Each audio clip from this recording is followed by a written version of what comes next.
the variables task. All right, thank you so much. I'm going to go ahead and set this up.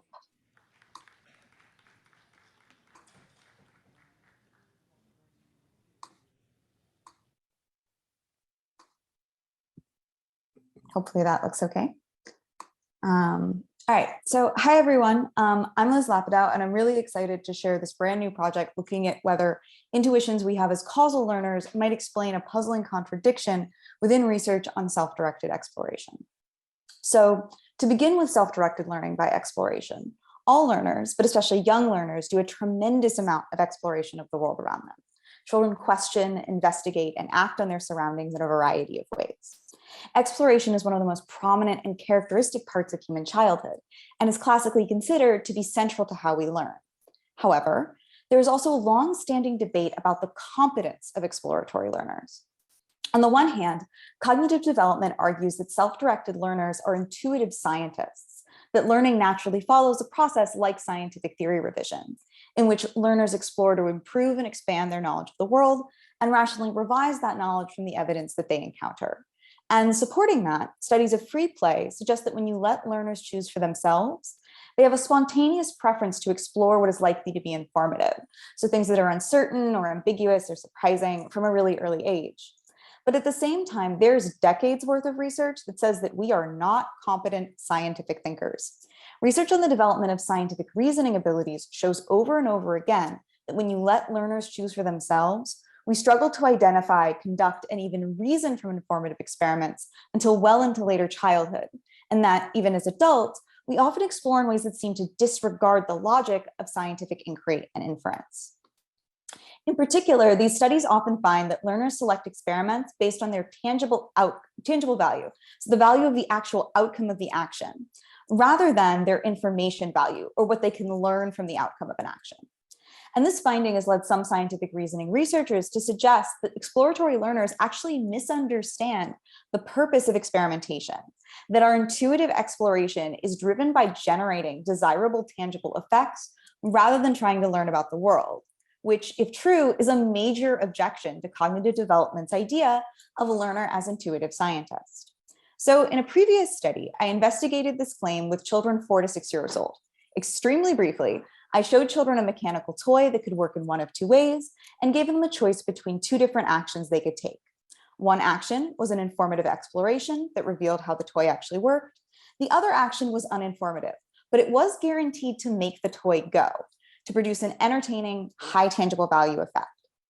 And what I found was that the majority of children selected action A, demonstrating that young exploratory learners not only have the ability to identify informative explorations, but they're also willing to forego actions with higher tangible values in order to learn about the world. Now, puzzlingly, these children were much younger than those typically tested in scientific reasoning tasks.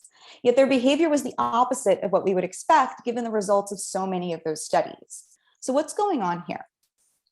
The goal of the current study is to try to make sense of this inconsistency by revisiting the evidence for learners' scientific errors. Classic evidence for the exploration by tangible value idea comes from a 1980 study by Judith Churgi looking at control of variables, which is experimentation with the goal of identifying which variable in a multivariate environment is causally responsible for an outcome. So in this task, participants, who were grade schoolers and adults, were presented with an illustrated story about a character who bakes a cake using 3 ingredients: a fat, a sweetener, and a flour. Half of the participants are told that this cake comes out well, the other half are told it comes out badly. In both cases, the character then proposes a hypothesis that just one of the ingredients, say the type of sweetener, is causally responsible for the outcome, and that the other 2 variables, the flour and the fat, don't matter. The character wants to test this claim by baking another cake, and participants are asked to choose which of 2 experiments the character should do. They can either vary the suspected cause by swapping out the original sweetener for a different ingredient while keeping the other 2 ingredients the same, or they can hold by keeping the suspected cause the same and swapping out the other 2 ingredients. And within the original analysis, the vary option is considered to be the only correct answer, as it's the only one that seeks to falsify the claim about the sweetener. However, participants only chose to vary the suspected cause when the original outcome was bad. When it was good, they instead chose to hold the suspected cause constant.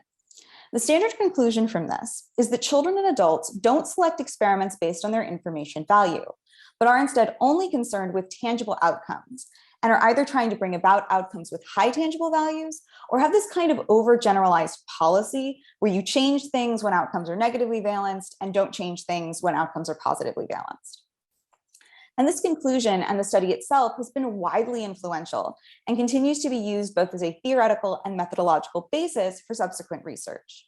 However, today I'm going to propose a different interpretation, which is that rather than reflecting a true misunderstanding of experimentation or some disinterest in information value, learners' classic difficulty with the control of variables strategy stems from a mismatch between the standard presentation of the task and participants' intuitions as causal learners. So to unpack this proposal in a little more detail, when considered from the perspective of real-world causal learning, this task doesn't offer a coherent test of whether or not you know how to conduct a controlled experiment. In the first place, the whole premise of the task is to offer participants a choice between an informative experiment and an uninformative experiment to see whether they're willing and able to select the informative one. However, both options on this task are equally informative tests because this hypothesis actually makes two different causal claims. There's the dependence claim that the outcome is causally dependent on the sweetener, which participants are expected to test. But there's also this claim that the outcome is causally independent of the flour and the fat variables. So while it's true that vary tests the claim about the sweetener, the opposite manipulation applies control of variables to test the claim about the flour and the fat. There's nothing in the standard task instructions to tell participants to only focus on the sweetener. So the fact that participants' choices differed depending on whether the cake was good or bad isn't evidence that they aren't good experimenters, because both hold and vary are equally valid answers to the test question. So why not also choose the one that's maybe going to get you a better cake? Of course, the second issue is that hold and vary are both equally bad answers to this test question, since both of them are only informative under an assumption that is inconsistent with how causal inquiry works in real life. Simply put, the causal status of these variables is totally unknown. We have no idea what kind of an effect these ingredients will have on a cake. The whole point of control of variables is to determine the effect of an ingredient by removing it from the mix and observing what difference that makes to the outcome. However, in the control of variables task design, there's no way to tell if this difference is due to the absence of this or the presence of this. Any potential effect of removing variables is entirely confounded by the potential effect of introducing new ones. The only way to avoid this confound is to assume that all of the novel variables are causally inert, that the new ingredients don't have any effect of their own on how cakes turn out, which is absolutely not the case in real-world causal learning.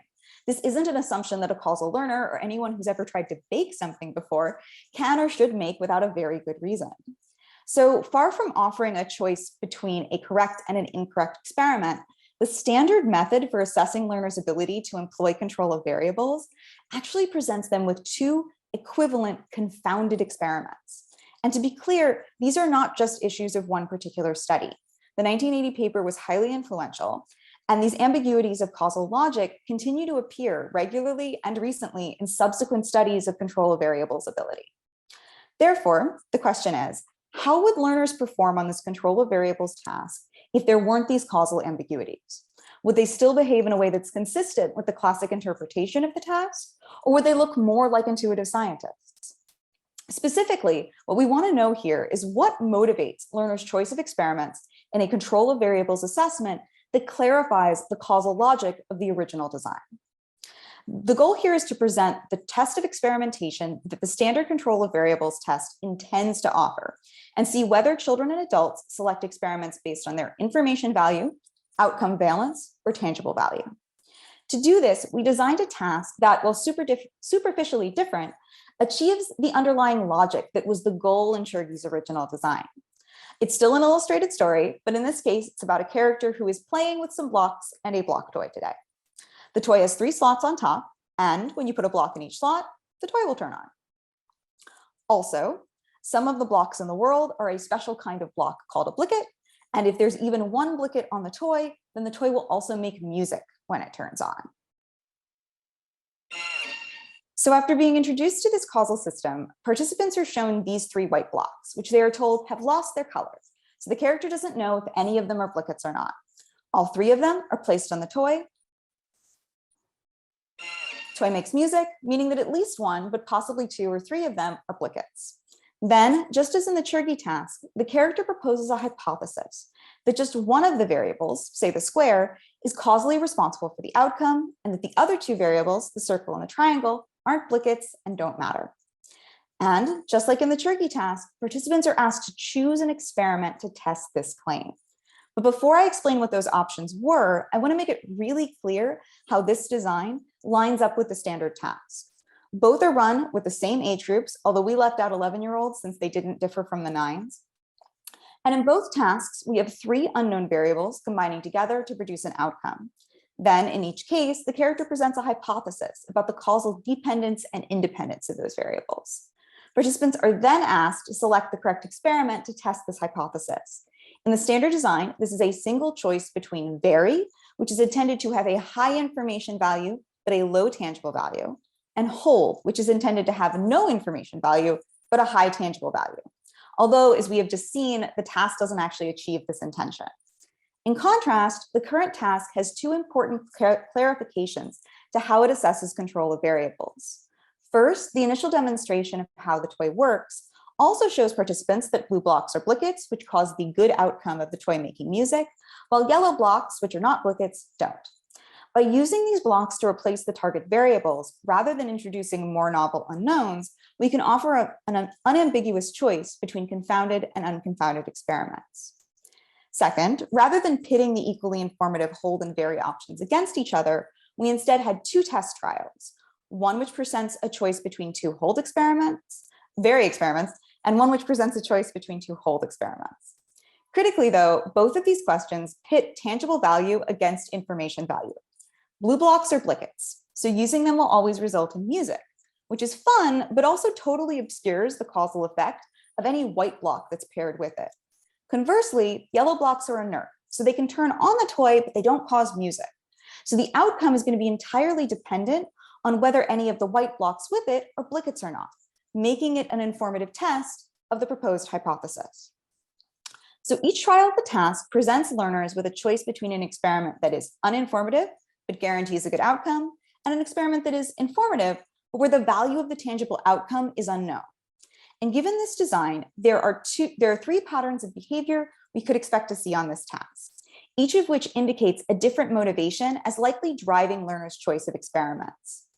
First, participants might prefer the correctly controlled informative experiment on both of the task trials, suggesting selection by information value.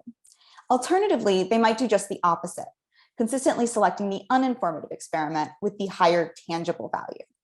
And finally, no strong preference across the 2 task trials, so choosing the informative experiment only once, would suggest either selection based on outcome valence, since that remains the same across both options, or the participants have actually just failed to grasp the task design. However, that is decidedly not what happened. Instead, we saw the same strong preference in both adults and children. In all 3 age groups, a significant majority of participants correctly selected the informative control of variables experiment on both of the 2 task questions. They also performed equally well on each of these questions, with almost the same percentage of informative choices on hold and vary trials. So, returning to our research question, the goal was to discover what motivates learners' choice of experiments in a control of variables assessment that clarifies the causal logic of the original design. And when these causal ambiguities were clarified, learners overwhelmingly selected experiments based on information value, suggesting that the intuitive scientist is sensitive to and may even be guided by the considerations and concerns of causal learning and reasoning. So with that, I'd like to thank my co-author, RAs who ran this project, funding, and our testing sites. Thank you so much for listening.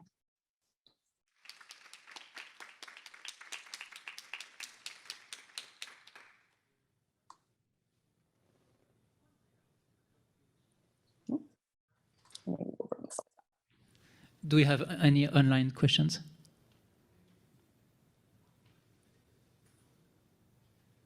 Sorry, I don't see any questions now. Okay. Well, I guess I have a question. So I was wondering about the differences between the original study and the new study. And I guess in the original study, people have the intuition that when you bake a cake, many of the background ingredients matter.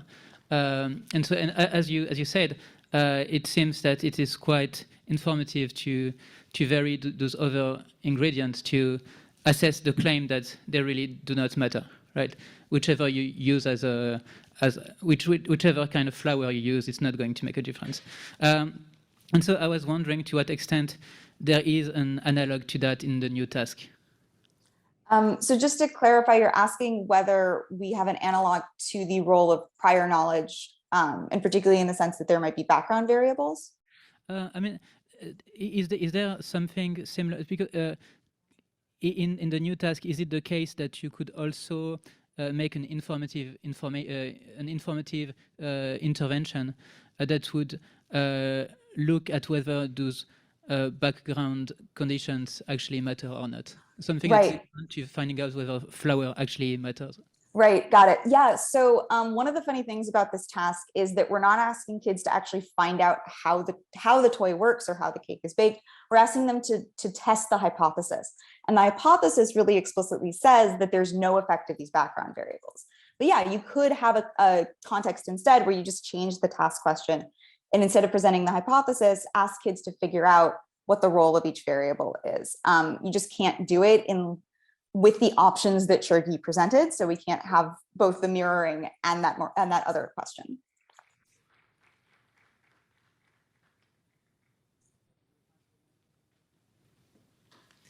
Hi, Liz. This is super cool work.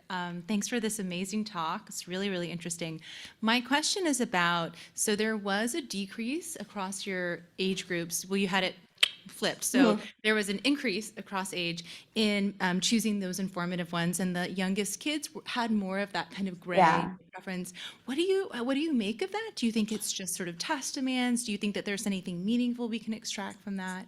I'd love to hear your thoughts on it. Yeah, that's a great question. So I think the answer is, I think that kids are a little bit noisy in their responses. One thing that I think is really telling is that the 9s and the 7-year-olds don't really differ from each other, which I think is very encouraging, that this task isn't too hard. There aren't too many demands in it, but children just tend to be a little bit noisier in their responding. So and importantly, they're not the higher the percent we see a greater percentage of kids behaving at chance because maybe they are confused, but we see almost no children doing the uninformative thing both times.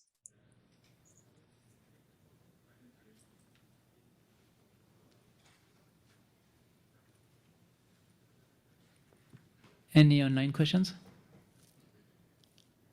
Okay, thank you very much.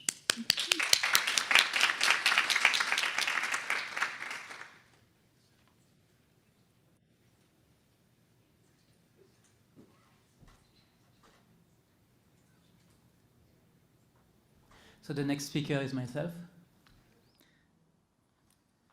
Hi, I'm Tadek Kilian.